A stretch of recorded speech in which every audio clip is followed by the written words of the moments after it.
السلام علیکم ناظرین، میں ہوں آپ کا ہوسٹ علی گوہر اور آپ دیکھ رہے ہیں علی گوہر آفیشیل یوٹیوب چینل۔ ہمارے چینل کو لائک اور سبسکرائب کیجئے تاکہ جو بھی تازہ ترین نیوز اپڈیٹس ہیں وہ آپ تک پہنچ سکے۔ ناظرین، جیسا کہ آپ جانتے ہیں ہم ہر بار ایک نئے مہمان کے ساتھ آپ کی خدمت میں حاضر ہوتے ہیں اور ان کی کمیونٹی میں، ان کے لوگوں میں ایک اثر و رسوخ ہوتا ہے، بلکہ ایک موٹیویشنل سٹوری آپ کے لیے لے کر آتے ہیں۔ جو باتیں کی جاتی ہیں پروگرام میں بالکل ان کا نوجوانوں پر، موجودہ معاشرے پر اور جس طرح سے مختلف تنظیمیں کام کر رہی ہوتی ہیں کسی بھی کام کے لیے، ان پر ضرور اس کے اثرات مرتب ہوتے ہیں۔ قیام امن کے حوالے سے بھی مختلف تنظیمیں جو ہیں وہ ملک بھر میں کام کر رہی ہیں، بلکہ دنیا بھر میں کام کر رہی ہیں، جن کا مقصد یہ ہے کہ معاشرے میں امن جو ہے وہ لایا جا سکے، برداشت تحمل والا معاشرہ جو ہے وہ بنایا جا سکے۔ اس حوالے سے بین المذاہب رواداری کونسل پاکستان کا قیام جو ہے وہ حال ہی میں لایا گیا ہے اور اس کا مقصد یہ ہے کہ قیام امن کے لیے کام کیا جائے، مختلف مذاہب کے درمیان، مختلف مسالک کے درمیان جو ہے رواداری کو فروغ دیا جائے، بھائی چارے کو فروغ دیا جائے اور پاکستان جو ہے اس کی ترقی کے لیے، اس کی خوشحالی کے لیے اور اس کی بقا کے لیے جو ہے وہ کام کیا جائے، اپنے ذاتی مفادات کو ترک کر کے ملکی مفادات کو ترجیح دی جائے۔ اور اس حوالے سے اگر بات کی جائے تو جس طرح سے تنظیمیں اپنا کام کر رہی ہیں، آستانے جو ہیں طویل ایک مدت سے اس حوالے سے امن کا گہوارہ قرار دیے جاتے ہیں، جہاں تمام مذاہب کے لوگ بھی آتے ہیں، تمام مسالک کے لوگ بھی آتے ہیں۔ اگر بات کی جائے تو لوگ جو ہیں آستانوں پر ایک طویل عرصے سے آ رہے ہیں اور وہاں پر جو امن کا درس دیا جاتا ہے، برداشت کا درس دیا جاتا ہے، تحمل کا درس دیا جاتا ہے، بلکہ یہ کہنا کہ اولیاء کرام کی تعلیمات جو ہیں وہی امن کا درس ہیں، وہی بھائی چارے کا اور اخوت کا درس ہیں۔ اور علماء کرام کی تعلیمات کے ساتھ ساتھ اگر دیکھا جائے تو آستانوں پر اولیاء کرام کی، صوفیاء کرام کی، بزرگان دین کی جو تعلیمات ہیں، صبر، برداشت اور تحمل کی جو تعلیمات ہیں وہی ہیں، جس سے معاشرے میں قیام امن کا آنا لازم ہو جاتا ہے۔ تو آج ہمارے ساتھ موجود ہیں صاحبزادہ پیر سید محمد ایوب شاہ مشہدی کاظمی صاحب۔ آج ہم ان سے گفتگو کریں گے۔ آپ سجادہ نشین ہیں دربار عالیہ نقشبندیہ مجددیہ مہرویہ عزیزیہ محبوب آباد شریف سے۔ ان سے ہم گفتگو جاری رکھیں گے۔ سرگرم رکن ہیں بین المذاہب رواداری کونسل پاکستان کے، بلکہ ان کے بانیان میں سے ہیں۔ تو میں آپ کی ان سے ملاقات بھی کراؤں گا، ان سے گفتگو بھی جاری رہے گی، لیکن اس سے پہلے آپ ہمارے چینل کو لائک اور سبسکرائب کیجئے تاکہ تمام اس طرح کی ویڈیوز جو ہیں وہ آپ تک بر وقت پہنچ سکیں۔ ایک اور بات یہاں کرنا بہت ضروری ہے کہ جب ہم قیام امن کے لیے کام کرتے ہیں تو امن لانے کے لیے ضروری ہوتا ہے کہ آپ لوگوں کے حقوق جو ہیں وہ دینے کا حوصلہ رکھتے ہوں۔ جب آپ لوگوں کے حقوق دیں گے، لوگوں کو ان کے حق حاصل ہوں گے تو امن ہوگا۔ جب کوئی اپنے حق کے لیے کوشش اور جدوجہد کرتا ہوا دکھائی دے گا تو پھر قیام امن جو ہے بالکل اس کو خطرہ لاحق ہوگا، امن میں نقص پیدا ہوگا۔ تو درگاہیں جو ہیں وہاں پر لوگوں کو دیا ہی جاتا ہے، فیض کی صورت میں، کسی بھی صورت میں آپ کہہ سکتے ہیں۔ تو ہمارے ساتھ موجود ہوں گے پیر سید محمد ایوب شاہ مشہدی کاظمی صاحب، ان سے بات کریں گے۔ السلام علیکم ورحمۃ اللہ۔ پیر صاحب، آپ کے وقت کا بہت شکریہ، آپ نے اپنے قیمتی وقت میں سے ٹائم دیا۔ ہمارا موضوع جو آج کل چل رہا ہے قیام امن، جس میں انتظامیہ کے ساتھ، ضلع انتظامیہ کے ساتھ، گورنمنٹ آف پاکستان کے ساتھ، پاک فوج کے ساتھ مل کر ملک میں قیام امن کے لیے کاوشیں کی جا رہی ہیں۔ اس حوالے سے سب سے بڑی بات یہ ہے کہ جس طرح ہم ایک فرقہ پرستی میں مسل کی ایک جنگ کہہ سکتے ہیں، ایک دوڑ دھوپ جو شروع ہوئی تھی، اس کے خلاف کام کیا اور مسالک کے حق میں کام کیا، مسالک کو ساتھ لے کے چلے، یہ بہت اچھی بات ہے۔ اور سب سے بڑی بات یہ ہے کہ ملک میں بسنے والی جو اقلیتیں ہیں، جو مذاہب ہیں، ان کو بھی ساتھ لے کر چل رہے ہیں۔ تو پھر سب سے پہلے تو یہ بتائیے گا، درگاہیں جو ہیں یہ تو نام ہی فیض کا، امن کا، بھائی چارے، اخوت، صبر کا ہے، تو کیا کہیں گے امن کے حوالے سے درگاہیں کیا کردار ادا کر رہی ہیں؟ سب سے پہلے اپنے آستانہ کے بارے میں بتائیے گا، آپ سجادہ نشین بھی ہیں، اپنے بزرگوں کے بارے میں بتائیے گا، کب سے جو ہے اس خدمت میں ہیں اور جب سے آپ نے سجادہ نشین بنے ہیں، آپ اس منصب پر فائز ہوئے ہیں، تو کیا تعلیمات ہیں اس حوالے سے؟ بسم اللہ الرحمن الرحیم۔ جناب، یہ ایسا ہے کہ جیسے کہ آپ فرما رہے تھے، امن کے حوالے سے سب اپنا اپنا جو کردار ہے وہ ادا کر رہے ہیں اور تنظیمیں بھی ہیں۔ ان تنظیموں میں سے ایک تنظیم بین المذاہب رواداری کے نام سے بھی ہے، جس کے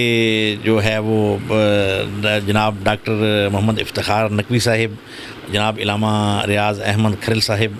اور جناب رانا محمد انعام منج صاحب اور ہمارے بہت سے اور جید علماء کرام ہیں ہمارے علاقے کے، ہمارے شہر کے،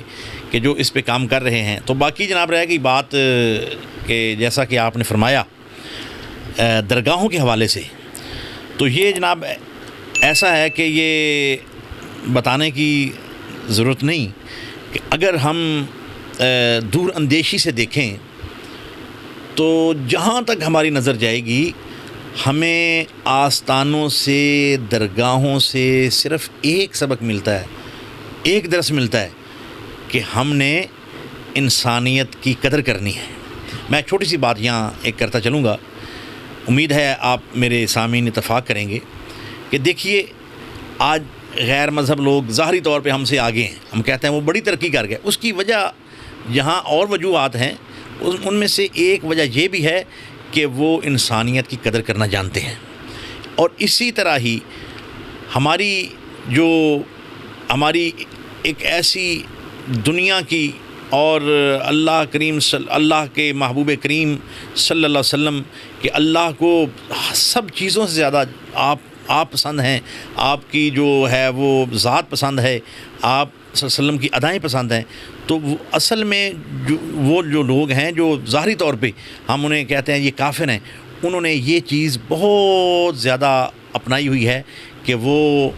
امن کو جو ہے وہ آگے رکھتے ہیں. وہ جو تفرقہ بازی ہے، جو نفرت کا جو پیغام ہے، وہ اس کو روکنے کی بہت زیادہ کوشش کرتے ہیں. اگر ہم بھی انشاءاللہ تعالی اس طرح کریں گے اور اپنے صوفیاء کرام کی جو تعلیمات ہیں اگر ہم ان کو اپنائیں گے تو انشاءاللہ تعالی امن پیدا ہوگا. اور درگاہوں کے حوالے سے میں بات کرتا چلوں، آپ نے میرا بھی ذکر کیا. تو جناب ایسے ہے کہ میرے جو پردادا جان تھے انہوں نے بھی ساری زندگی جو ہے وہ خدمت خلق کی. اور حالانکہ آج بھی جو ان کا جو قبر ہے، جو ان کی آخری آرام گاہ ہے، وہ آج بھی یہ 215 ہے نیٹھڑی. تو وہ آج بھی ان کی اللہ نے ان کو یہ چاہا کہ اس بندے نے خدمت ہی کی ہے میرے گھر کی، تو میں اس کو جو جگہ ہے وہ بھی اپنے گھر میں عطا کروں. تو اس کے بعد جناب میرے جو دادا جی حضور تھے انہوں نے بھی اسی چیز پہ ہی کام کیا. انہوں نے بھی ہمیشہ، میں چھوٹا تھا پھر میں بڑا ہوا تو پھر میں جب دیکھتا تھا تو وہ کوئی بھی آتا تھا ان کے پاس، وہ نہیں دیکھتے تھے یہ کوئی امیر ہے یا غریب ہے، وہ خود اندر جاتے تھے، اس کے لیے چائے بنواتے تھے، خود پکڑی ہوتی تھی. حالانکہ بعض لوگ انہیں آ کے کہتے ہیں جناب شاہ صاحب آپ خود نہ لایا کرے، تو فرماتے تھے کہ مجھے خوشی ہوتی ہے. اصل یہی چیز ہوتی ہے کہ یہ جو درگاہیں ہیں یہ عاجزی کا درس دیتی ہیں، یہ جو بھائی چارے کا درس دیتی ہیں. یہ جو ہوتا ہے جی یہ جو نہیں جی نہیں یہ اوپر بیٹھے یہ نیچے بیٹھے، تو اس طرح کا یہ جو درگاہیں ہیں ان میں اس طرح کی کوئی بات نہیں. یہ تو آقا علیہ الصلوۃ والسلام کا جو طریقہ ہے، جیسے سرکار دو عالم صلی اللہ علیہ وسلم اپنے صحابہ کے ساتھ گھل مل جایا کرتے تھے، بیٹھا کرتے تھے، کھاتے تھے، پیتے تھے. تو الحمدللہ آج جو وہی سبق ہے، جو وہی درس ہے، وہ آج الحمدللہ ہمیں درگاہوں سے ملتا ہے. اس کے بعد میرے دادا جان حضور نے اپنا وقت گزارا، تو آج بھی آپ کی بھی جو آخری آرام گاہ ہے وہ بھی الحمدللہ جو ان کے نام سے مسجد ہے، مسجد مزمل، آپ بھی وہاں آج آرام فرما ہیں. تو اس کے بعد جناب میرے بابا جی حضور، میرے والد حضور الحاج پیر سید محبوب عالم شاہ صاحب رحمۃ اللہ تعالیٰ علیہ، تو جب آپ اس منصب پہ فائز ہوئے تو آپ ان کی جو ہسٹری ہے آپ علاقے سے پوچھ سکتے ہیں کہ آپ نے ہمیشہ اگر دیکھا ہے کہ کوئی ضرورت مند ہے، آپ نے اپنی طرف نہیں دیکھا بلکہ اس کی ضرورت پوری کی ہے. اگر جہاں تک بھی ہو سکا ہے آپ نے لوگوں کی مدد کی ہے. اور آپ نے ایک صلح نہیں بلکہ کئی ایسی صلح کروائیں جو کہ قتل و غارت کی صلح تھیں، جو کہ ناممکن کام تھے، لیکن وہ کسی ڈیرے پہ، کسی ایسی مشہور جگہ پہ وہ ان کے مسائل حل نہیں ہوئے. لیکن جب وہ درگاہ پہ آئے تو بابا جی حضور رحمۃ اللہ تعالیٰ علیہ کی انہوں نے گفتگو سنی، تو آپ نے جب ان کو اصل حقائق کے بارے میں بتایا کہ اسلام کیا کہتا ہے. اسلام تو درس دیتا ہے، امن کا درس دیتا ہے. اسلام یہ درس دیتا ہے کہ ایک دوسرے کو معاف کر دو. تو جب آپ ایسی گفتگو فرماتے تھے تو جو اس گفتگو کا اثر جو ہے وہ جب ان کے دلوں پہ ہوتا تھا تو وہ پھر کہتے تھے شاہ صاحب جیسے آپ کہہ دیں. تو یہ ہے درگاہوں کا. اس کے بعد آپ بابا جی حضور رحمۃ اللہ تعالیٰ علیہ نے 2008 میں آپ نے پردہ فرمایا 15 نومبر کو. اس کے بعد جو ذمہ واری جب مجھے سونپی گئی تو مجھے تب پتہ چلا کہ یہ کتنی بڑی ذمہ داری ہے، یہ کتنی بڑی ذمہ داری ہے۔ جب میں نے اپنے ارد گرد بہت سارے ایسے معاملات دیکھے، تو بہت ساری ایسی چیزیں دیکھیں، تو میں نے سوچا کہ اب کیا کیا جائے۔ تو میں پھر اس رزلٹ پہ پہنچا کہ اگر اس سلسلے کو ہم نے آگے تک چلانا ہے، اس درگاہ کا جو مقصد ہے اگر ہم نے پورا کرنا ہے، تو پھر ہمیں صبر سے کام لینا ہوگا، ہمیں پھر صبر سے کام لینا ہوگا، برداشت سے کام لینا ہوگا، کیونکہ جب صبر اور برداشت کا مادہ انسان میں آ جاتا ہے تو پھر اس کے آگے ایک وقت ایسا ہوتا ہے کہ پہاڑ بھی وہ پگھل جاتا ہے۔ تو الحمدللہ آج 2008 سے لے کر الحمدللہ آج 2021 جا رہا ہے، تو ہم نے ایک سجادہ نشین ہونے کے ناطے یہی چیز اپنائی، اور آج ہم یہی درس آگے بھی دے رہے ہیں، لوگوں کو دے رہے ہیں۔ آج الحمدللہ میں خود ذاتی طور پہ بین المذاہب کا ایک رکن ہوں، تو وہ اس میں بھی یہی ہے کہ اگر آپ سکون چاہتے ہیں، اگر آپ دوسروں کو راحت پہنچانا چاہتے ہیں، دوسروں کو خوشی دینا چاہتے ہیں، اپنی خوشی کو اگر ماند بھی کرنا پڑے، اپنی خوشی کو تھوڑا سا مدم بھی کرنا پڑے، تو آپ جب دوسروں کو خوشی دیں گے تو پھر اللہ آپ کو ایسا اجر دے گا کہ آپ کی وہ سوچ و بچار میں بھی نہیں ہوگا۔ ماشاءاللہ، جس طرح سے آپ گفتگو سن رہے ہیں پیر صاحب کی، تو مزید ان سے یہ بھی جانتے چلیں۔ پیر صاحب یہ بتائیے گا، جس طرح سے ملکی ترقی کے حوالے سے اگر بات کی جائے تو ملک بنانے میں بھی اولیاء کرام کی جس طرح سے وہ خدمات ہیں، وہ مشعل راہ ہیں، اسے آج بھی لوگ دیکھتے ہیں کہ کس طرح سے آستانوں نے اس وقت جو ہے وہ اپنا کردار ادا کیا۔ آج یہ اسلامی جمہوریہ پاکستان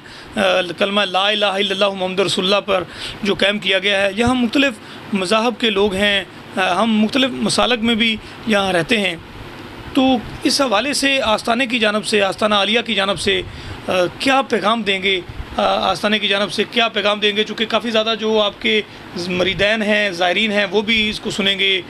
دیگر لوگ جو ہیں ان تک بھی یہ پیغام پہنچے گا، تو امن و امان کے حوالے سے، محبت، بھائی چارے اور رواداری کے حوالے سے آستانہ کی جانب سے کچھ پیغام؟ جی دیکھیے، آستانہ کا میں پیغام اب اپنی زبان سے دینے لگا ہوں۔ اگر اس کو ویسے دیکھا جائے عملی طور پہ، تو آپ انشاءاللہ دیکھیں گے کہ آستانہ عالیہ ہمارا آستانہ عالیہ نہیں، بلکہ جتنی بھی درگاہیں ہیں، وہ ملک پاکستان ہو یا کوئی اور جگہ پہ ہو، ہر درگاہ سے جو درس ملتا ہے، جو سبق ملتا ہے، وہ امن کا بھی ملتا ہے، بھائی چارے کا بھی ملتا ہے، آپس میں ایک دوسرے کے ساتھ میل جول کا ملتا ہے۔ اور آج میں آپ کے توسط سے یہ دربار عالیہ محبوب آباد شریف 32 چک فیصل آباد سے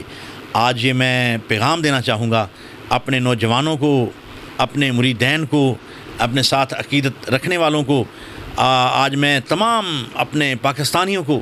آج یہ پیغام دینا چاہتا ہوں کہ آپ نے ہمیشہ ملک پاکستان کے ساتھ وفاداری کا ثبوت دینا ہے، اور جو ہماری پاک افواج ہیں ان کے شانہ بشانہ کھڑے ہونا ہے، اور اس چیز کا عہد کرنا ہے کہ ہمیں جب بھی اپنی فوج کے ساتھ ہماری ضرورت ہوگی تو ہماری جانیں بھی حاضر ہیں، ہماری اولاد بھی حاضر ہے۔ تو ہم انشاءاللہ اپنے ملک پاکستان کے لیے، ملک پاکستان کی خاطر اور دین اسلام کی خاطر ہم انشاءاللہ ہمہ وقت اپنی جانوں کے نذرانے پیش کرنے کے لیے بھی تیار ہیں۔ حضرت صاحب یہ بھی فرمائیے گا، جس طرح سے آپ دیکھ رہے ہیں کہ لوگ آستانوں پر آتے ہیں، اپنے مسائل لے کر بھی آتے ہیں، پریشانیاں لے کر آتے ہیں، مناجات لے کر آتے ہیں، تو اگر دیکھا جائے تو معاشرے میں آپ کیا دیکھتے ہیں کہ معاشرہ اس وقت ہم ماڈرنزم کی جانب تو جا رہے ہیں، لیکن اس کے ساتھ ساتھ اگر آپ دیکھیں تو معاشرے میں اگر بات کی جائے طلاق کی ریشو کی، وہ بھی بڑھ رہی ہے، اگر آپ دیکھیں گھریلو فسادات کی تو وہ بھی بڑھ رہے ہیں، اگر آپ یہ دیکھیں کہ جو کافی زیادہ مسائل اس طرح سے گمگیر ہوتے جا رہے ہیں، عدالتوں میں بہت زیادہ کیسز جو ہیں خلا کے حوالے سے موجود ہیں، دشمنیوں کے حوالے سے، لڑائی جھگڑے کے حوالے سے، تو ایک تو جس طرح سے ہم دیکھ رہے ہیں کہ بین المسالک رواداری کے لیے بھی آپ کام کر رہے ہیں اور بین المذاہب رواداری کے لیے بھی کام کر رہے ہیں، لیکن جب ہم ایک گھر میں ہوتے ہیں، ایک معاشرے میں ہوتے ہیں، تو وہاں پر جو اختلافات بن رہے ہیں گھر میں، گھریلو جو اختلافات ہیں، وہ بھی قیام امن میں بڑا نقص ہیں۔ جب اس طرح سے بات آگے چلے گی تو دشمنی تک جائے گی, فسادات تک جائے گی. تو کیا اس حوالے سے کیا لوگوں کو کیا تلقین کریں گے کہ ایک پرامن معاشرے کے لیے, ایک خوبصورت گھر کے لیے جس میں امن ہو, محبت ہو, ادب و احترام ہو, اس حوالے سے کیا پیغام دیں گے؟ چونکہ درگاہ سے جب آتے ہیں تو سر پہ ہاتھ رکھا جاتا ہے اور سمجھایا جاتا ہے, لیکن جب لوگ درگاہ پہ نہیں جاتے ہیں تو گھر میں اگر کسی کو پیغام پہنچے تو کیا؟ جی, آپ نے یہ بڑا, میں سمجھتا ہوں کہ یہ ایک جو سوال آپ نے کیا ہے یہ وقت کی بڑی اہم ضرورت ہے. تو اس حوالے سے میں یہ کہوں گا, یہ پیغام بھی دوں گا کہ یہ جو جیسے کہتے ہیں آج ماڈرن دور ہے, ٹھیک ہے, دور جتنا بھی ماڈرن ہو جائے, لیکن اگر ہم اپنے گھروں میں, اپنے علاقوں میں, اپنے شہروں میں, اپنے ملک میں اگر ہم امن چاہتے ہیں, ہم چاہتے ہیں کہ امن کہ آپ اگر واقعہ ہی خواہ ہیں تو آپ درگاہوں پہ جائیں اور وہاں جتنے اللہ کے ولی ہیں جو کام ہی اس چیز پہ کر رہے ہیں, تو آپ جب ان کی صحبت اختیار کریں گے, جب ان کے پاس آپ بیٹھیں گے, جب ان سے آپ درس لیں گے, چونکہ جب ان سے آپ نے درس لینا ہے, کوئی بھی ہو, بچہ ہو, بچی ہو, بیٹا ہو, بیٹی ہو, کوئی بھی ہو, جب اس نے یہ درس لینا ہے امن کا, برداشت کا, بھائی چارے کا, تو جب گھر میں وہ تھوڑی بہت ہی ہونی ہے, تو جب ان کے ذہن میں ایسی بات جانی ہے, نہیں جی پیر صاحب نے تو ایسے کہا تھا کہ آپ نے برداشت کرنا ہے, آپ نے صبر کرنا ہے, تو جب یہ چیز پہنچے گی, وہ پیغام پہنچے گا آپ کے اندر, تو آپ یقیناً برداشت کریں گے, صبر کریں گے, تو اس کا جو ثمر ہے, جو اس کا پھل ہے, وہ اسی صورت میں نکلے گا کہ آپ کے گھر میں امن پیدا ہو جائے گا اور آپ کا گھر جو ہے وہ خوشی کا گہوارہ بن جائے گا. بالکل, صبر اور برداشت, جس طرح سے بار بار ہماری گفتگو میں بھی آپ صبر اور برداشت کی بات سن رہے ہیں, تو یقیناً اس کے حوالے سے جو ہے خصوصی روحانی اہتمام ہوتا ہے. روحانیت کے جو ہے اس کے جو فیض و برکات ہیں, اس کے بغیر موجودہ معاشرے کی جو ماڈرنزم ہے, تیزی ہے, اس میں صبر ایک مشکل کام ہے. جب تک آپ وہ نگاہ حاصل نہیں کرتے یا وہ نگاہ کرم آپ پر نہیں ہوتی, یا آپ اس کلاس کے اسٹوڈنٹ نہیں ہوتے جس سے صبر اور اخوت اور بھائی چارے کا درس ملتا ہے, تو مشکلات ہوں گی. میں مزید بات گفتگو کو آگے بڑھاتے ہیں. حضرت صاحب یہ بھی بتائیے گا, جس طرح سے ماڈرن ایج کی بات ہو رہی ہے, دور جدید کی بات ہو رہی ہے, تو کافی ٹیکنالوجی میں بھی ہم آگے آنے کی کوشش کر رہے ہیں, لیکن سوشل میڈیا نے جس طرح سے ہمیں تھوڑا تیز کیا ہے, ہماری کمیونیکیشن کو تیز کیا ہے, رابطے تیز کیے ہیں, وہاں پر دیکھا جائے تو سوشل میڈیا کی جو خرافات ہیں ان سے بھی بچنا جو ہے کافی مشکل ہے. اور سوشل میڈیا پر جس طرح کی خرافات ہیں, وہاں پر جو پوسٹیں لگائی جاتی ہیں, بغیر تصدیق کے پوسٹیں لگا دی جاتی ہیں, تو ان سے بھی قیام امن میں کافی نقص جو ہے دیکھنے میں آ رہا ہے. تو نوجوانوں کے نام یا سوشل میڈیا استعمال کرنے والے جو علماء اکرام ہیں, باقی دوست ہیں, ان کے نام کیا پیغام آپ یہ دینا چاہیں گے؟ چونکہ آپ کے پیغام دینے کا مقصد یہ ہے کہ آپ اس حوالے سے کیا کہتے ہیں, کرنا کیا چاہیے. چونکہ ایک پوسٹ دیکھی, اس کے جواب میں آپ نے میسج کر دیا, رپلائی کر دیا, تو بات آگے سے آگے پہنچ گئی, اور یہ ہزاروں میں, لاکھوں میں, کروڑوں میں جاتی ہے. تو کیا کہیں گے کہ سوشل میڈیا پر کوئی پوسٹ دیکھیں تو تصدیق کے بغیر اسے نہ کریں؟ جی بالکل, میں آپ نے یہ بڑی اہم بات کی, اور میں سمجھتا ہوں کہ اس بات کی بڑی اہم ضرورت ہے ہمارے جو نوجوانوں کو, ہمارے جو طبقے ہیں ان کو. دیکھیے, میں یہ سمجھتا ہوں کہ یہ جو بعض اوقات آپ نے دیکھا کہ بہت ساری ایسی پوسٹیں ہوتی ہیں کہ جن کی کوئی حقیقت نہیں ہوتی. بعض اوقات یہاں تک میں نے دیکھا کہ ہمارے جو ادارے ہیں, ہماری جو پاک افواج ہیں, ان کے خلاف بہت زیادہ بعض اوقات مواد ہوتا ہے. اسی طرح جب بعض اوقات میں نے دیکھا ہے کہ جو ایسے پیران عظام جو ہیں, حالانکہ وہ ان کا اس چیز سے تعلق ہی نہیں. پیر لفظ کو سمجھنے کی کوشش کرنی چاہیے کہ پیر لفظ کا مطلب کیا ہے. تو لیکن لکھا ہوتا ہے جی ایسے کر دیا, یہ ہو گیا, وہ ہو گیا. تو اس لیے میں سوشل میڈیا جو یوز کرتے ہیں, یا جو سوشل میڈیا کے ساتھ جو اٹیچمنٹ جو نوجوانوں کی ہے, میں ان کو یہ پیغام دوں گا کہ جب تک آپ کسی چیز کی تصدیق نہ کر لیں, تب تک کسی طرح کا بھی کوئی کمنٹس نہ دیں. اور جب آپ تصدیق کر لیں تو اس کے بعد بھی ضرورت نہیں ہے, کیونکہ اس سے میں سمجھتا ہوں کہ اس سے امن نہیں رہے گا, بلکہ اس سے مزید اختلافات پیدا ہو جائیں گے. دیکھیں, آپ نے سوال کیا ہے تو میں اس سوال کے ضمن میں ایک چھوٹی سی بات کرنا چاہتا ہوں کہ کسی نے پوسٹ لگا دی جی کسی کے بارے میں, یا آپ یوں کہہ لیں کہ کوئی مسئلے کی بات ہے, تو ایک نے جناب ایک نیچے لکھ دیا, پھر وہ ایک لمبی ایک بے معنی جسے کہتے ہیں, وہ ایک کہانی شروع ہو جاتی ہے. تو میں اس لیے اپنے نوجوانوں کو یہ پیغام دوں گا یہاں کہ آپ نے ان چیزوں سے دور رہا کریں. یہ جہاں اس سوشل میڈیا کے بہت سارے جہاں فوائد ہیں، وہاں اس کے میں سمجھتا ہوں ذاتی طور پہ کہ اس کے وہاں بہت سارے نقصانات بھی ہیں. تو اس لیے ہم نے جو فائدہ حاصل کرنا ہے، نہ کہ ہم نے ایک چیز پہ خرچ کر کے، یعنی دیکھیں نا بیلنس تو خرچ ہوتا ہے نا، پیسہ خرچ ہوتا ہے، بیلنس خرچ ہوتا ہے. آپ پیسہ لگاتے ہیں تو کیا ضرورت ہے کہ پیسہ خرچ کر کے بھی آپ نقصان والی سائڈ پہ جائیں، بلکہ اگر پیسہ خرچ کیا تو کوشش کریں کہ وہ ہمارے لیے ایک اچھی صورت میں ہم اس کو وہ استعمال کر سکیں. تو اس لیے میں اپنے نوجوانوں کو یہ پیغام دوں گا کہ کوئی بھی اس طرح کی جو پوسٹیں آتی ہیں جن کے نہ کوئی وہ کیا کہتے ہیں، نہ کوئی اگا ہوتا نہ پیچھا ہوتا ہے کوئی اس کا، یہ میں سمجھتا ہوں جناب یہ میری شاید سوچ ٹھیک ہوگی یقیناً، کہ یہ جو لوگ ہوتے ہیں یہ بد امنی پھیلانے والے، وہ ملک کی بد امنی ہو یا مسالک کی ہو یا مذاہب کی ہو، یہ میں سمجھتا ہوں یہ ان کا سوشل میڈیا ایک ہتھیار بھی ہے. تو آپ سب نے بہت زیادہ محتاط رہنا ہے، اور سب سے بڑی کوشش، میں بار بار یہ لفظ استعمال کر رہا ہوں اور اس لیے کر رہا ہوں کہ اس کی ضرورت ہے، اور جب ہم اس کی ضرورت کو سمجھ جائیں گے تو پھر انشاءاللہ تعالی ہمارے اندر خوشیاں پیدا ہو جائیں گی. وہ یہی کہ ہم نے اپنے اندر برداشت پیدا کرنی ہے، اپنے اندر صبر پیدا کرنا ہے، اور بغیر تحقیق کے، یہ تو ویسے بھی حضور آقا علیہ الصلوۃ والسلام کا ہی فرمان ہے کہ بغیر تحقیق کے جو ہے وہ اس طرح کی جو پھیلا دینا، وہ آپ صلی اللہ علیہ وسلم نے سخت ممانعت فرمائی ہے. اور اس کی جو بیک ہے، اس کی مین وجہ یہی ہے کہ اس سے امن خراب ہونے کا خدشہ ہوتا ہے، دل آزاری ہوتی ہے.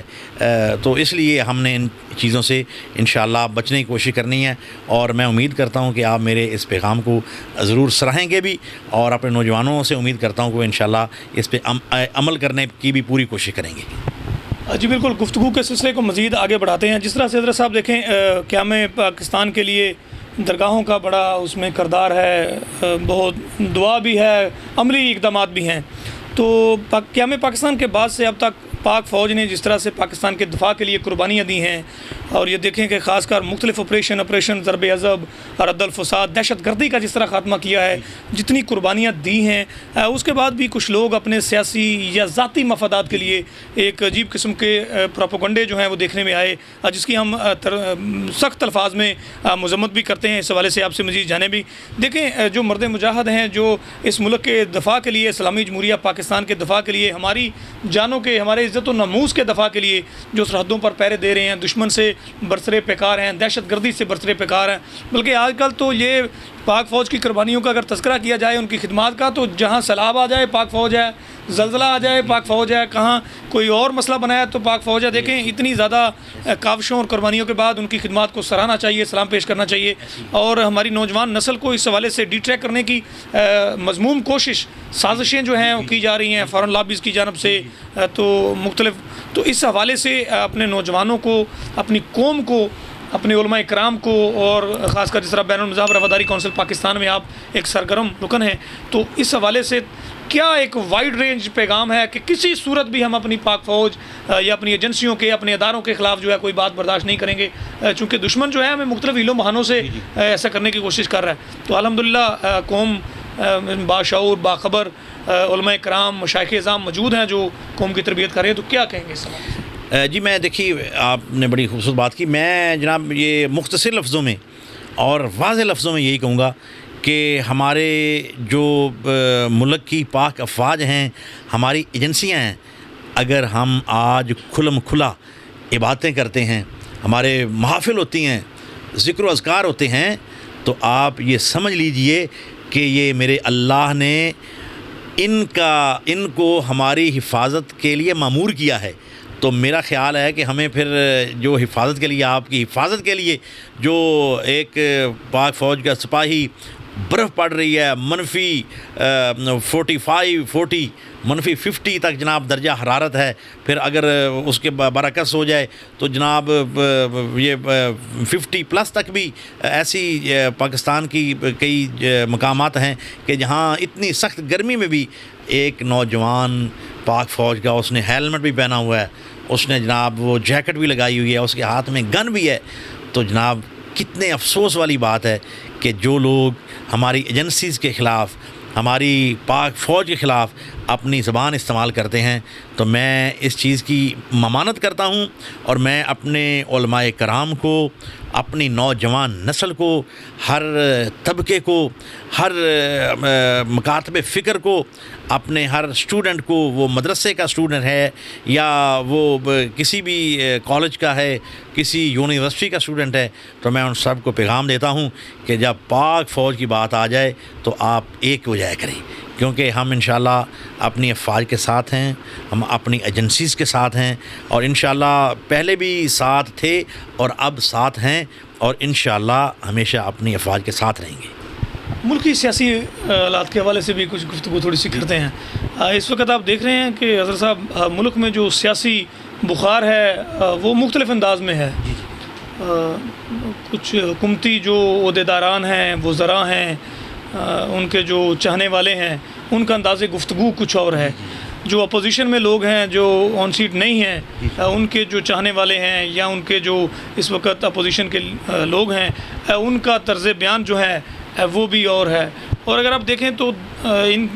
سیاسی جماعتوں کے برعکس عوام جو ہے، جو ووٹر اور سپورٹر ہیں، ان کا طرز گفتگو جس طرح سوشل میڈیا پر آپ دیکھتے ہیں، اسمبلی کی جو صورتحال دیکھتے ہیں، تو وہ بھی بڑا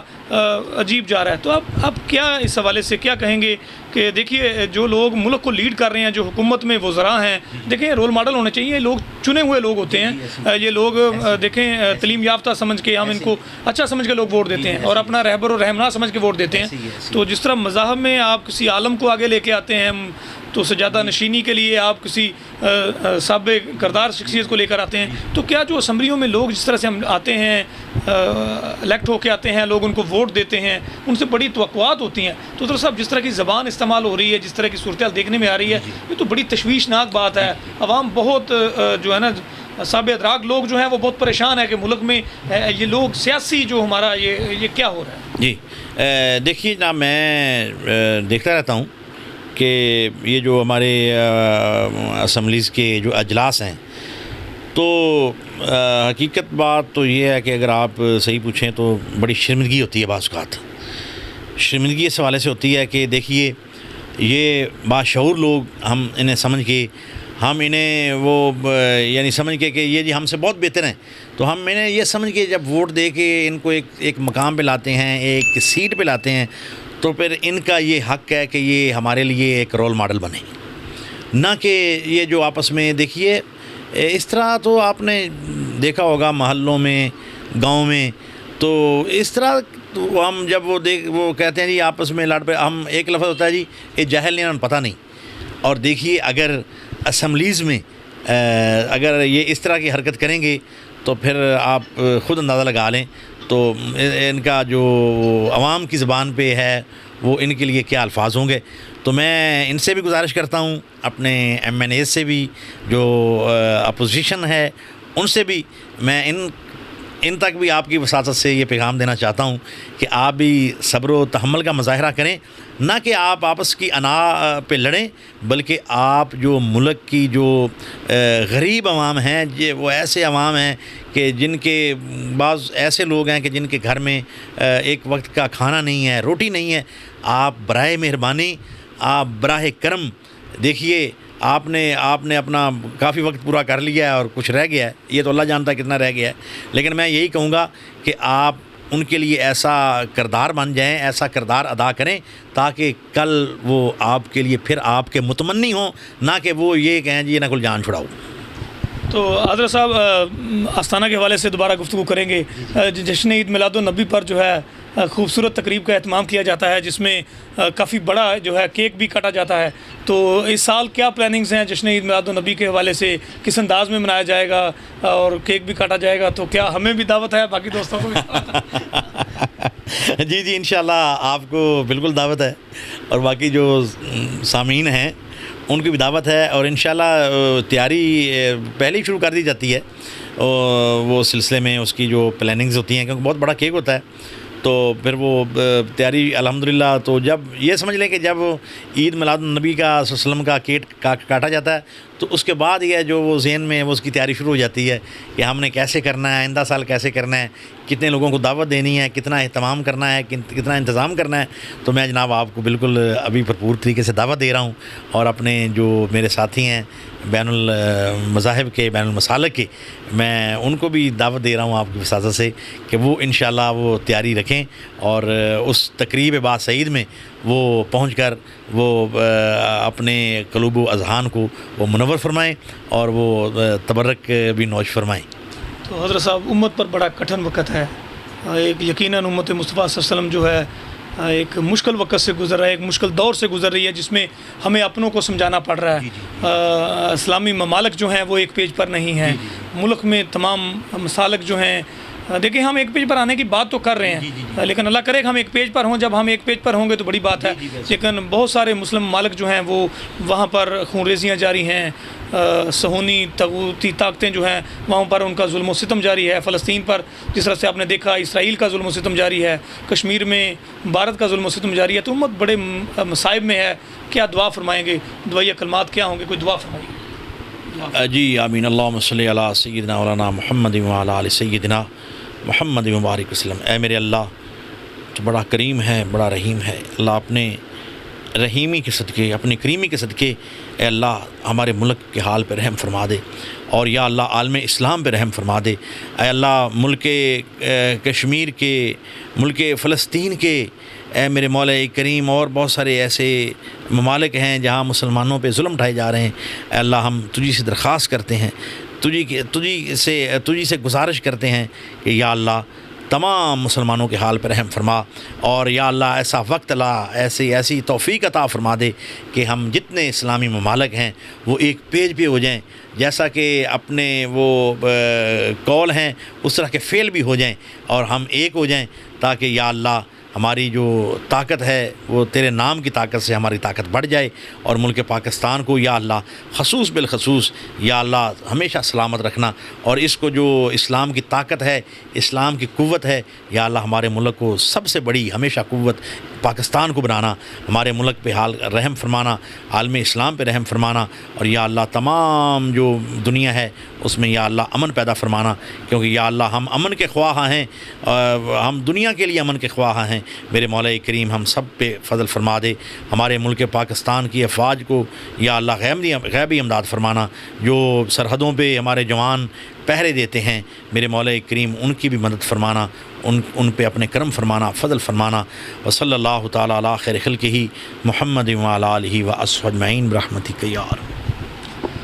خدا کے بندے تو ہیں ہزاروں، بنوں میں پھرتے ہیں مارے مارے، میں اس کا بندہ بنوں گا جسے خدا کے بندوں سے پیار ہوگا۔ اور بندوں سے پیار جو ہے اس کی مثالیں کچھ اس طرح سے ہیں کہ جب آپ کسی کے حقوق کی فراہمی کے لیے کوشش کرتے ہیں، جب آپ کسی کی جان بچانے کے لیے کوشش کرتے ہیں، اور جب آپ معاشرے میں قیام امن کے لیے کوشش کرتے ہیں، تو یقیناً بہت ساری جانیں بچائی جا سکتی ہیں۔ ماضی گواہ ہے، ماضی کے وہ تلخ باب موجود ہیں جس میں بہت سارے علماء کرام جو ہیں وہ اس فرقہ پرستی کی، اس مسلک پرستی کی، اس مذاہب کی بینٹ چڑھ گئے، اور آج ہم قیام امن کے لیے کوشش کرنے والوں کو سلام پیش کرتے ہیں۔ ملک میں امن کو قائم کرنے کے لیے پاک فوج کے جو جوان جنہوں نے قربانیاں دی ہیں ان کو سلام پیش کرتے ہیں۔ اپنے اداروں اور تمام سیکیورٹی اداروں کے ساتھ مکمل تعاون کی یقین دہانی کے ساتھ اس طرف ہم چاہتے ہیں کہ ملک میں قیام امن ہو اور پورا ملک ایک پیج پر ہو، جس طرح سے ملک کے خلاف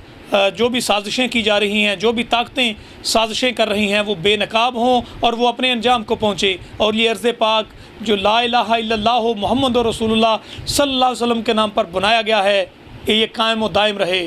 ناظرین، دیکھتے رہیے علی گوہر آفیشیل، ہمارے چینل کو لائک اور سبسکرائب کیجیے تاکہ اس طرح کی موٹیویشنل ویڈیوز آپ تک پہنچتی رہیں، اور ملک میں قیام امن کا نعرہ جو ہے وہ ہمیشہ سربلند رہیں۔ پاکستان زندہ باد۔